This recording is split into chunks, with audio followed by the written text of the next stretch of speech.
This week on Myths and Legends, we're back in Greek mythology for the story of Antigone, the daughter of Oedipus, in a family that should really just get as far away from each other as possible. Seriously, family reunions only end in disaster. For the creature this week, you'll see why you should really take a day off work, because if you don't, fire snakes will rain down from the sky.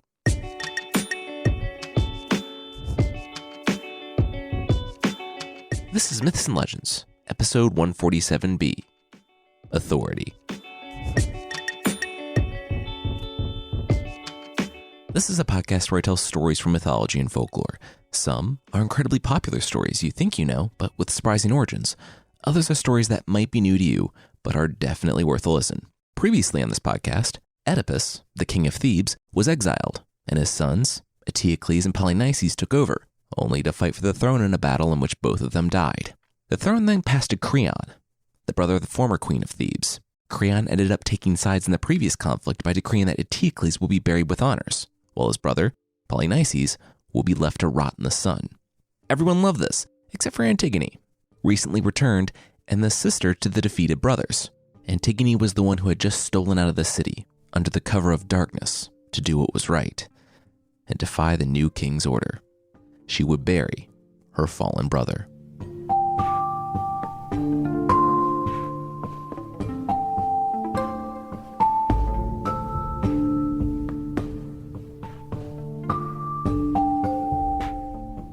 Ismene, Antigone's sister, who we've barely mentioned up to this point, rocked back and forth in the darkness. This was it.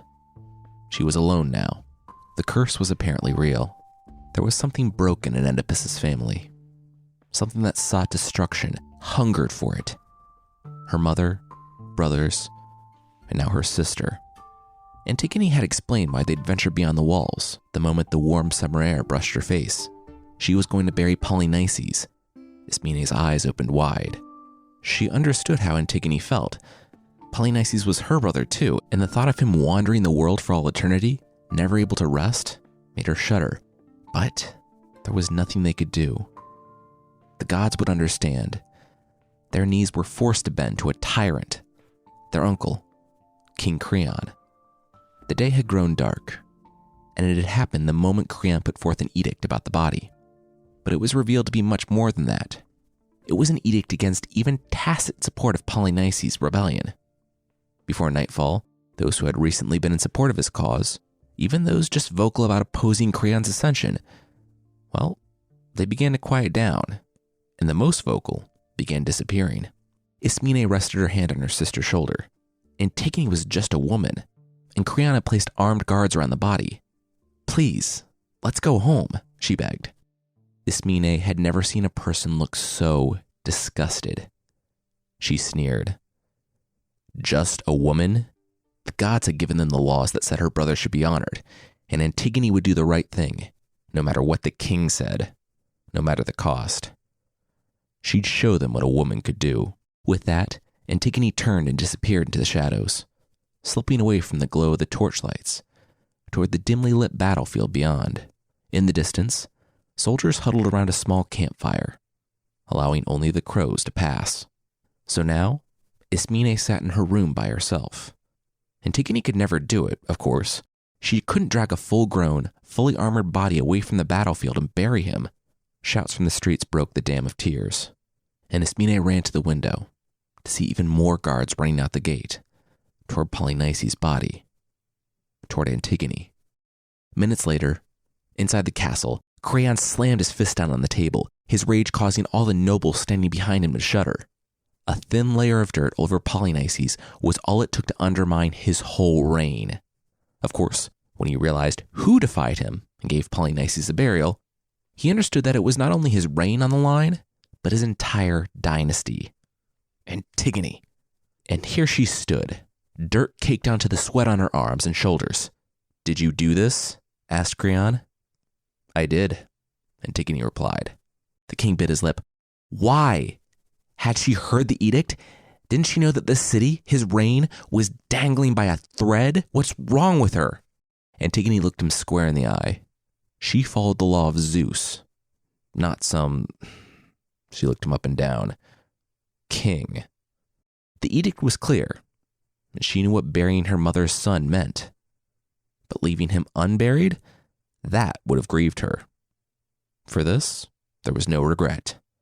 And if he judged her a fool, well, perhaps it was because a fool was the judge. Both Creon and Antigone heard a snort rippling through the nobles, just trying to suppress a laugh.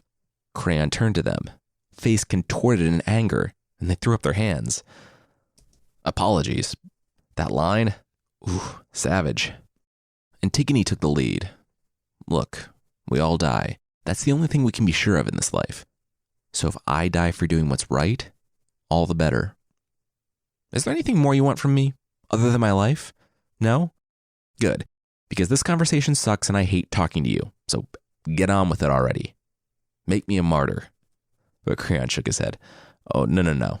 She'd die, but she wouldn't be a martyr. The people of Thebes were on his side. They loved him. Antigone grinned. Really?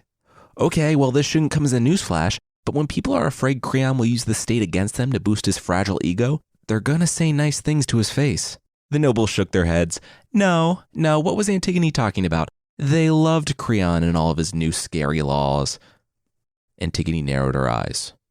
The mob cheered. All the intelligent, honorable people held their tongues out of fear of a tyrant who made up the law and then bludgeoned people to death with it. But they'd soon see the true strength of Creon and that they had nothing to fear. Good luck. The nobles shifted uncomfortably. Fortunately for them, but unfortunately for Creon and Antigone, the awkwardness was interrupted. The door flew open, and Ismene burst into the room, her arms coated in dirt as well. She did it. She buried her brother. She deserved to die. Antigone facepalmed. Hi. Nice of Ismene to show up. Yeah, you're like 20 minutes too late on this one, Creon gushed. They caught Antigone in the act. There will be no saving her precious sister, valiant though it may be. Then, a thought struck him. Ismene had been in her room, right? She nodded, and no charges had been brought up regarding Polynices' body, which meant the city was still ignorant of it, unless they knew about it ahead of time. Ismene swallowed hard and took a step back. Creon whipped around to face Antigone. So Ismene saw something, but she didn't say something, and now Polynices was on his way to Hades. That sounded an awful lot like she actually was an accomplice. And while he hadn't expressly talked about that in the edict, that sounded like something that should be punishable by death, right? Well, good enough for him. They both die. Wait, Creon, the noble spoke up. It's your family, it's your nieces. One is your son's fiancée. Really, everyone would understand you not tearing his own bride from him. No, Creon spat. Thebes is strong. I am strong. I spoke and I made the law. My law matters. Creon turned to Antigone and Ismene. It matters to everyone. He drew closer to Antigone and Ismene with a smile. The breath of Hades pressing close to kill can make the bravest turn, and turn the bravest will. The guards paused, nodding to one another. Yeah, pretty solid rhyming couplet. Then, without further hesitation, they seized the women by the wrists and led them away.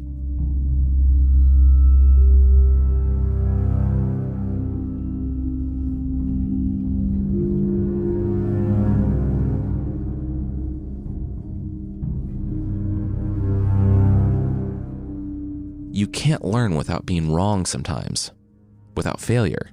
As difficult as it is for me to say, Dad, you're wrong, Haman dared, and then stepped back, swallowing hard. His voice cracked with the final words. He had found his father and wanted to know what was happening to Antigone, why his fiancée was in prison for something Creon himself knew went against the will of the gods. What he got was a long speech about respect for authority, how if Creon allowed sedition in his house, how could he hope to fight it in the street? He would never allow someone to flout authority. All he demanded was complete and unswerving submission to the state under pain of death or torture. Was that too much to ask? The ever-present nobles behind him shook their heads. Nope, not at all. And they just wanted to reaffirm, once again, how much they loved Creon and constantly self-policing their own speech so they didn't die. Haman sighed. Being wise meant being flexible. Everyone made mistakes. You could learn without loss of dignity, without weakness. Creon agreed with that, yeah, definitely, but he wasn't wrong, and Haman was his son. The boy was young. He'd learn the way of the world in time. Haman ventured again. It was merit, not how many years he lived, that mattered. People were crying out in the street for Antigone, against Creon's laws. Whose side are you on anyway? Creon spat. Haman threw up his hands. He was on Creon's side. Everyone was on Creon's side. Everyone wanted Thebes to pull itself from the ashes of war, and everyone wanted Creon to be a good ruler. But he wasn't. Creon shook his head. He couldn't believe this. He was only doing his duty. He was only trying to hold things together. Haman smiled a sad smile. If his father truly believed that, then he was truly lost. Haman slammed his fist down on the table again, jarring the room. Haman, his son, the one who was supposed to helm his dynasty, was taking the side of that trollop and a criminal over his father, his king? Well, Haman would never marry her now. She would be executed, and when she no longer existed, there would be no other side but Creon's. Haman's hand rested on his sword. The last bit of wisdom he would dispense to his father was to please. Be careful. Violence begets violence. Creon eyed his son's body language, and his face grew grim. Was Haman, his own son, threatening him? Haman laughed. Oh my gods, no. Not at all. You can't threaten nothing. Creon's fists turned white and his face purple. That was enough. He would kill Antigone, and he'd do it right in front of Haman. Haman watched as the woman he loved bled and died, and he learned a hard lesson about respect for his father and his city. Haman stood firm, unchanged. We'll see, won't we? Hand still on his sword, the prince left the stunned king standing by his nobles, the men who desperately wanted to soothe the anger of their king, lest it turn on them.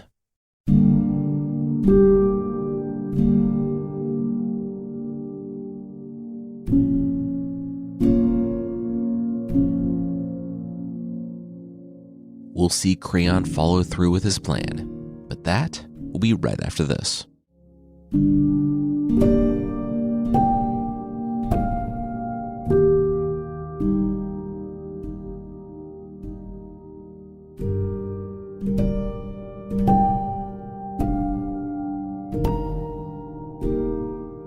Resolute to the end, Antigone locked eyes with Creon and bore into them as the soldiers rolled a stone over the mouth of her tomb, the darkness consuming those eyes that erupted into tears the moment the stone was in place.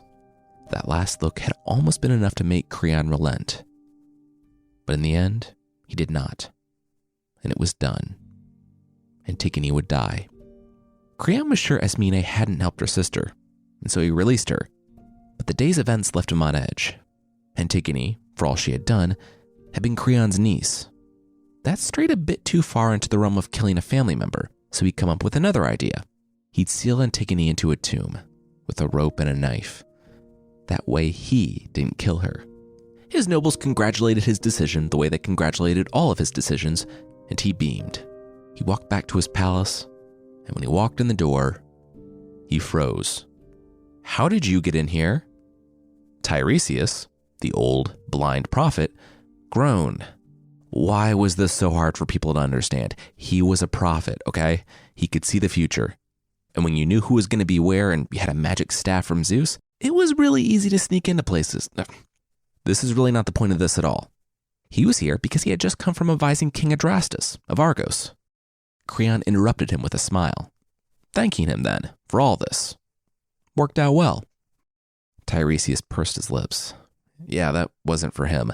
All right, they gonna do this thing or what? Creon furrowed his brow. What thing? Tiresias stood with another groan.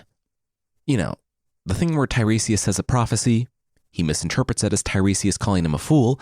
They argue for a while before Tiresias gets tired of it, drops a prophecy bomb, and walks out. That thing? Are you calling me a fool, charlatan? Creon growled. Oh, cool. Here we go then. After a long back and forth that included Creon spewing vitriol at the prophet, while Tiresias was seriously just going through the motions at this point, Creon mockingly asked Tiresias to tell him the prophecy. "A corpse for a corpse," Tiresias said. "You want a solid, stable state, and you'll have it. But in return, you'll get a corpse for a corpse." Honoring the dead was the hallowed ground where even the gods didn't meddle. But Creon went in with both hands. He shouldn't be surprised then if, in Hades, Zeus's furies awaited him for this. Creon's past would come for him, and it was his choice what that past would be. The king forced a smile and opened his mouth, but Tiresias stopped him. Liar, charlatan, conjurer of cheap tricks, he knew everything that Creon was going to say. Creon would learn some humility. The only question was, would it be too late? The prophet started hobbling out the door. He said that Oedipus chose to mock and banish him. And look how that worked out. With that, Tiresias smiled. All right, he was done here. Done with Creon, done with Thebes, done with this whole family. It felt like a greasy, incest-laden weight was lifted off his chest. Hey, peace out, guys. No hard feelings. And so, whistling as he walked, Tiresias left, leaving Creon standing there, all of his nobles behind him, waiting to see what his reaction would be before they decided what their opinion was, until one of them actually spoke up. You know, I'm just going to say it. This guy's batting 1,000. He has never been wrong. It might be worth it to, check on Antigone. Though, I guess this is ancient Greece, and the only thing more dangerous than ignoring a prophecy might just be following a prophecy.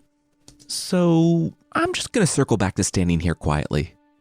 Creon turned, staring at the man, his brow darkening. And then he turned and sprinted from the room. He had to get to her. He had to save Antigone.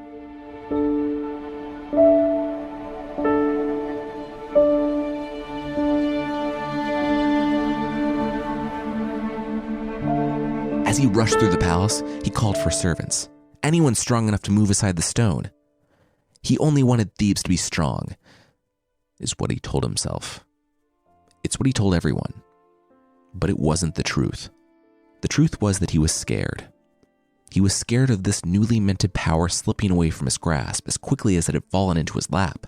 He was scared of looking weak, of being weak, of not just looking at himself and knowing it down to his core. He had known that for years. But he was scared of everyone else finding out. He took what he thought was strength and pushed it to the limit. He had turned his home into a budding authoritarian state because he didn't want to go back on one edict.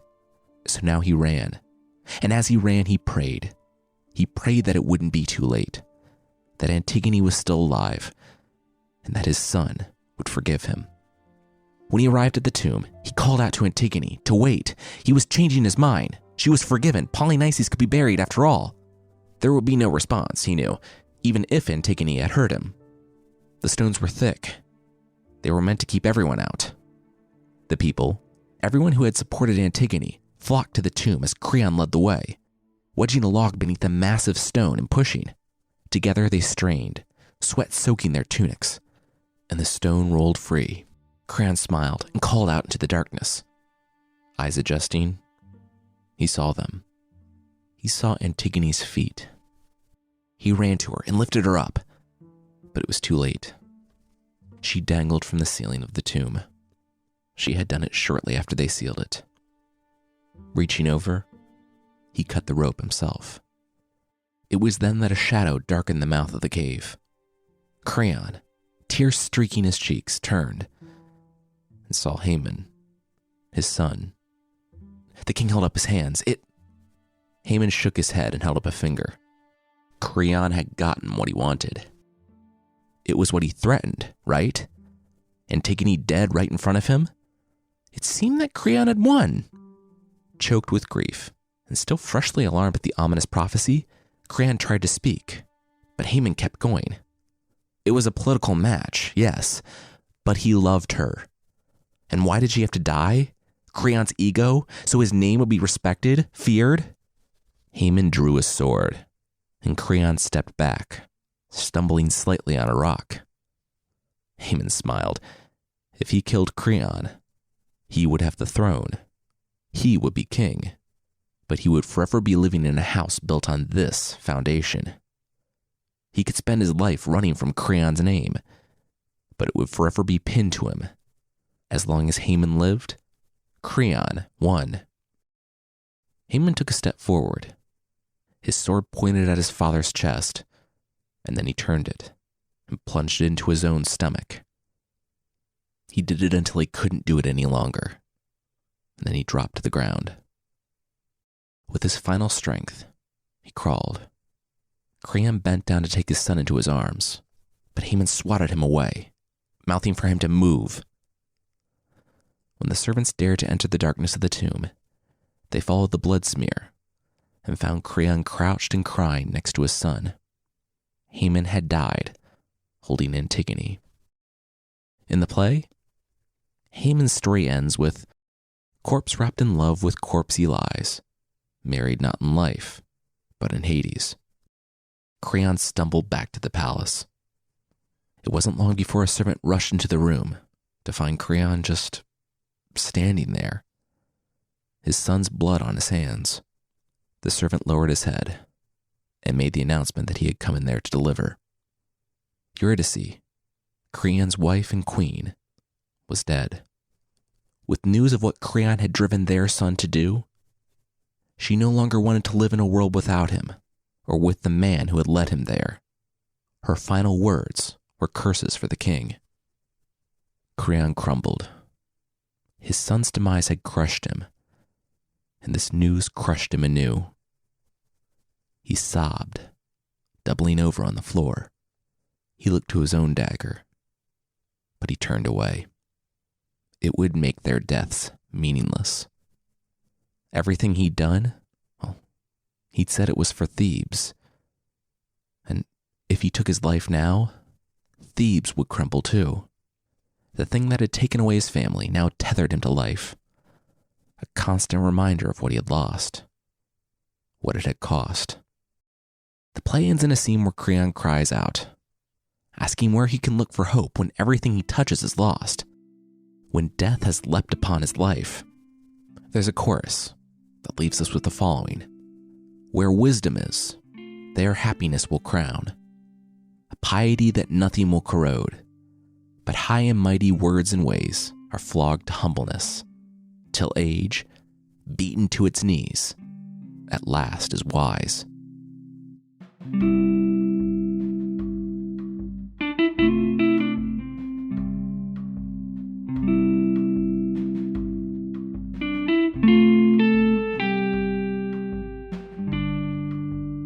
It's said that after the events of this play, Creon was a good king, that he put his budding authoritarianism to rest and was able to take criticism, admit when he made mistakes, and that he grew because of them, because he had learned the cost of doing otherwise.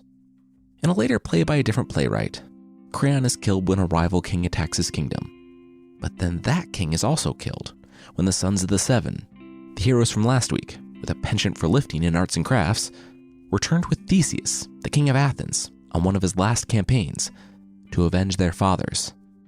In that version, they take the city and place the son of Polynices with the princess of Argos on the throne. There's a lot to be said about this play, but one of the things I think is interesting and frankly kind of cool is how Creon doesn't take his own life. In ancient Greek tragedies, suicide seems to be the go-to response for everything from losing everyone who's ever mattered to you down to, stubbing your toe. With 3 in this story alone, it's enough to leave you with kind of a sick feeling. But Creon didn't take his own life. He remained. He was in pain, no doubt, for a long time. It probably stayed with him for the rest of his life. But he stayed, and he grew.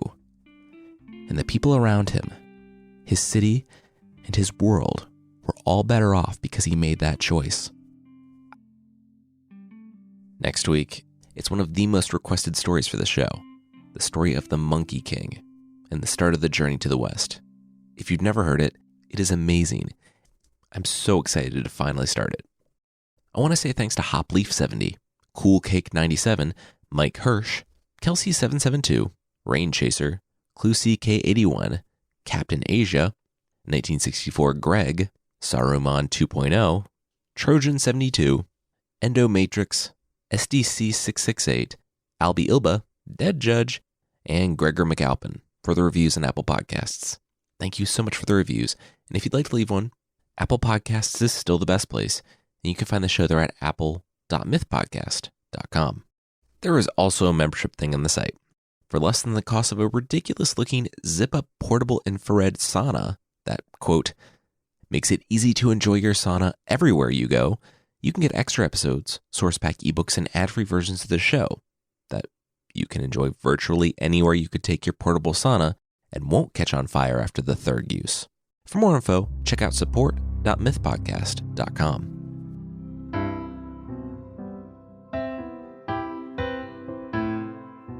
The creature, or creatures this time, are what happens to you if you don't keep the Sabbath day. They're from Ireland. Throughout the Middle Ages, something called the Sunday Letter was a work that was found throughout Christianized cultures throughout the world, from Ethiopia to Iceland. Essentially, it's an elaborated and Christianized form of the commandment to keep the Sabbath day holy that was given to Moses on Mount Sinai. This version, the Sunday Letter, was said to be written by Jesus in heaven, with either his blood or gold, those being two very different things, and then sent down via angel to earth. The cool thing about the anonymously written Irish version is that it has monsters. Because you thought you were going to just knock out a few hours of work on a Sunday and not be punished by iron locusts or something? No. There are 5 monsters that will make your life a, quite literal, living hell. The first one is the Brucha. The Brucha are beings that come, vaguely, from the east. Though really, from medieval Ireland, what wasn't east? They are men with fiery eyes and spiky, iron hair that mess with your vineyards. Yeah, they just come and cut your vineyard vines and take away the fruit to their lairs. Oh, and before you get too scared of them, they take the grapes away by running on them like they're a barrel or something. So they're like maybe an inch tall. The second creature is just a locust with iron wings that will eat anything that gets in its way. And by anything, the author apparently means just wheat fields. Despite the iron wings, these ones actually seem less harmful than a normal locust. The third creature is a horse.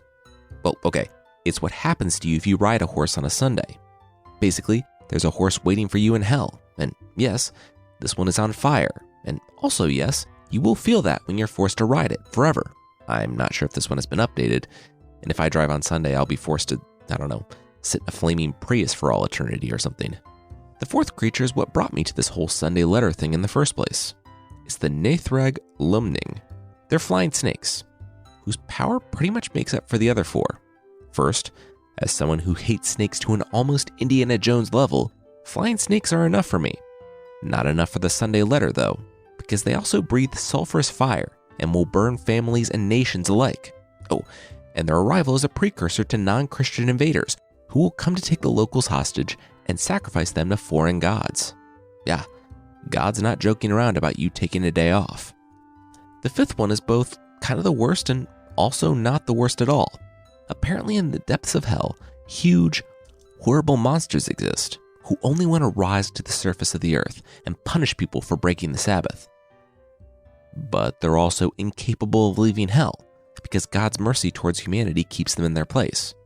It's like me saying that if you mess with the stuff in my house, I have the Rock in my basement, and he's totally going to come beat you up. But I won't let him because I'm such a nice guy. But he could, but he also won't. Though I guess according to this, God does have a cosmic equivalent of the Rock, which I feel like is just a slightly smaller version of the Rock, who only wants to come up and deal out divine justice that is only being held back by God.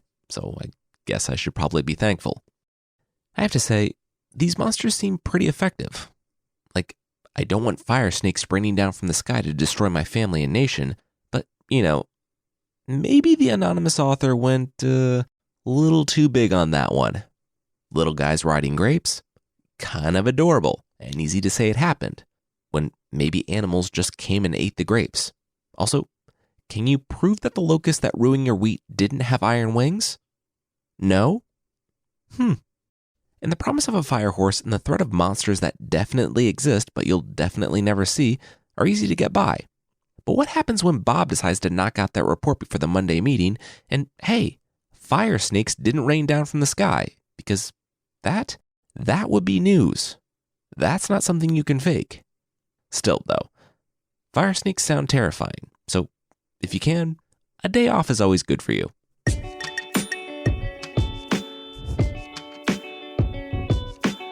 That's it for this week. Myths and Legends is by Jason and Carissa Weiser.